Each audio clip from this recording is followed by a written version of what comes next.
நண்பர்களுக்கு வணக்கம். இந்த மல்லிகைப்பூ சீசன்ல ஒரு தடவை பூத்து முடிஞ்ச உடனே மறுபடியும் கவாத்து பண்ணி ஒரு 4 முறை நம்ம அதுக்கு மேற்பட்ட முறைகள் கூட இந்த மல்லிகைப்பூ செடிகளை நாம பூக்க வைக்க முடியும்.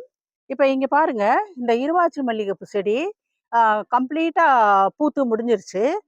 பூத்து முடிஞ்ச உடனே இப்படி நாம இதை கட் பண்ணி விட்டுறலாம்.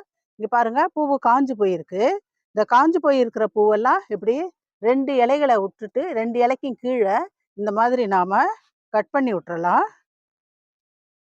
இப்படி கட் பண்ணி விடுறதுனால மறுபடியும் அது தளைஞ்சு உரம் கொடுக்கணும். கட் பண்ணி விட்ட உடனே உரம் கொடுக்கணும்.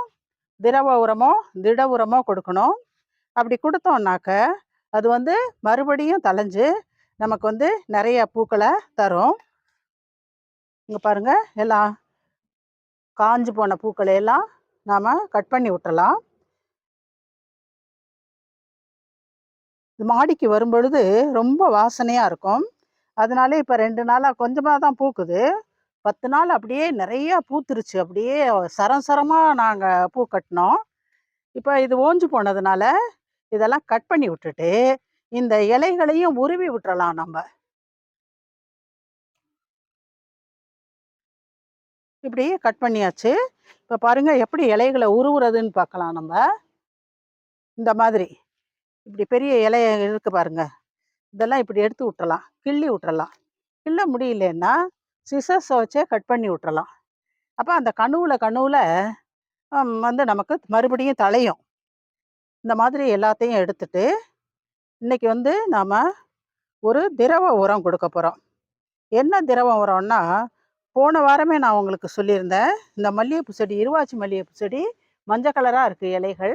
அதுக்கு வந்துட்டு நைட்ரஜன் ரிச் ஃபர்டிலைசர் கொடுக்கணும் அப்படின்னு சொல்லி இப்போ வந்து நான் முருங்கைக்கீரை கரைசல் செஞ்சு கொண்டு வந்திருக்கேன்.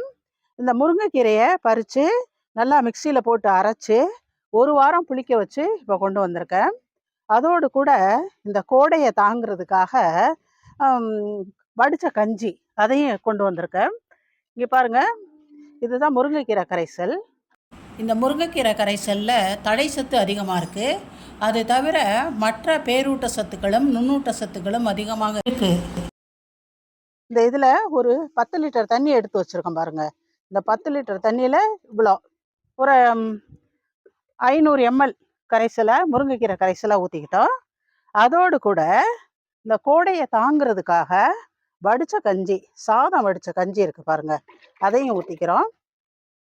ஊற்றிட்டு ரெண்டையும் நல்லா கலந்துட்டு இப்போ வந்து நாம் இந்த இருவாச்சி மல்லிகைப்பூ செடி, அதுக்கு பக்கத்தில் அங்கே இருக்கக்கூடிய குண்டு மல்லிகைப்பூ செடி, இந்த பட்டன் ரோஸ் செடி, முன்னாடி உங்களுக்கு நான் காட்டியிருக்கேன் இந்த பட்டன் ரோஸ் செடியை.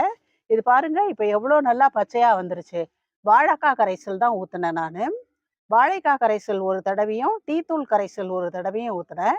நல்லா மஞ்சளாக இருந்த இலைகள்லாம் உண்மையிலே எவ்வளோ பச்சையாக வந்துருச்சு பாருங்கள். அது மாதிரி நம்ம மஞ்சளாக இருந்ததுன்னு சொன்னால் அயன் அதிகமாக இருக்கக்கூடிய உரங்களோ அல்லது மெக்னீஷியம் அதிகமாக இருக்கக்கூடிய உரங்களையோ நாம் கொடுத்தோம் அப்படின்னு சொன்னாக்க அது வந்து விரைவில் பச்சை நிறத்துக்கு மாறிடும். இப்போ வாங்க நாம் இந்த கரைசலை கலந்து விட்டுக்கலாம். கலந்து விட்டுக்கிட்டு இந்த பட்டன் ரோஸ் செடி, இங்கே பாருங்கள், பட்டன் ரோஸ் செடி ஊற்றுறோம். அடுத்து இருவாச்சி மல்லிகைப்பூ செடி,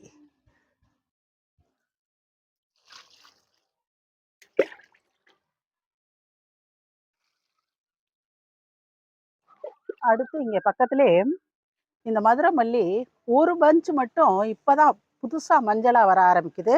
அதனால இதுக்கும் நாம் கொஞ்சம் கொடுத்து விட்டுறலாம் முன்னேற்பாடா. இங்கே பாருங்க, இதுதான் குண்டு மல்லி செடி, கொஞ்சமாக தான் பூத்துது. அடுத்து இலைகளும் இன்னும் பச்சை நிறத்துக்கு கம்ப்ளீட்டாக வரல. ஓரளவு அடியில் இருக்கிற இலைகள்லாம் பச்சையாக இருக்குது, மேலே இருக்கிற இலைகள்லாம் பார்த்திங்கன்னா மஞ்சளாக தான் இருக்குது. அதனால் இந்த குண்டு மல்லிகைப்பூ செடிக்கும் நாம் வந்து இந்த முருங்கைக்கீரை கரைசலை கொடுத்துருவோம். 1 வாரம் பார்ப்போம் எப்படி வருது அப்படின்னு சொல்லிட்டு. இந்த அடுத்த வாரம் நாம் வந்து ஒரு திட உரம், இந்த பூச்செடிகளுக்கெல்லாம் செஞ்சு வச்சுருக்கோம் இல்லையா உரம், அந்த உரத்தை கொடுக்கலாம். இங்கே இந்த மாடி தோட்டத்தில் நாம் வச்சுருக்க செண்பகா செடி இருக்குது. இதுவும் பாருங்கள் இலை மஞ்சளாக இருக்குது. அதனால இதுக்கும் இந்த முருங்கைக்கீரை கரைசலை கொடுத்துடலாம். இங்கே பக்கத்தில் பாருங்கள் ரோஸ் மல்லி ஒரு பூ பாருங்கள் பூத்துருக்கு.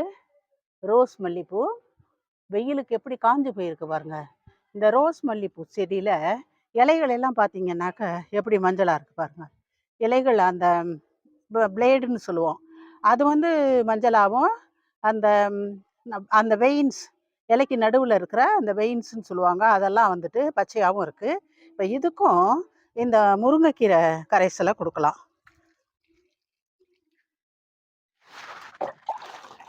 கொஞ்சம் இந்த நுனியில் இருக்கிற மஞ்சள் இலைகளையெல்லாம் இப்போ கட் பண்ணி விட்டுருவோம்.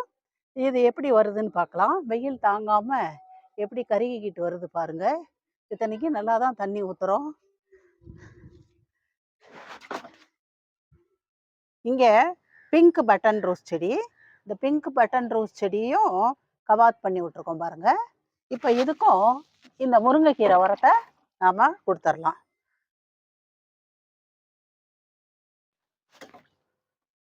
இப்போ இங்கே பார்த்தீங்கன்னா நெய் மிளகா செடி. இந்த நெய் மிளகா செடியில் பாருங்கள் இந்த 3 செடி வரிசையாக நட்டுருக்கோம். இது நல்லா இருக்குது, பரவாயில்ல. கொஞ்சம் இந்த செடியை பாருங்கள், இலையெல்லாம் அப்படியே மஞ்சளாக இருக்குது.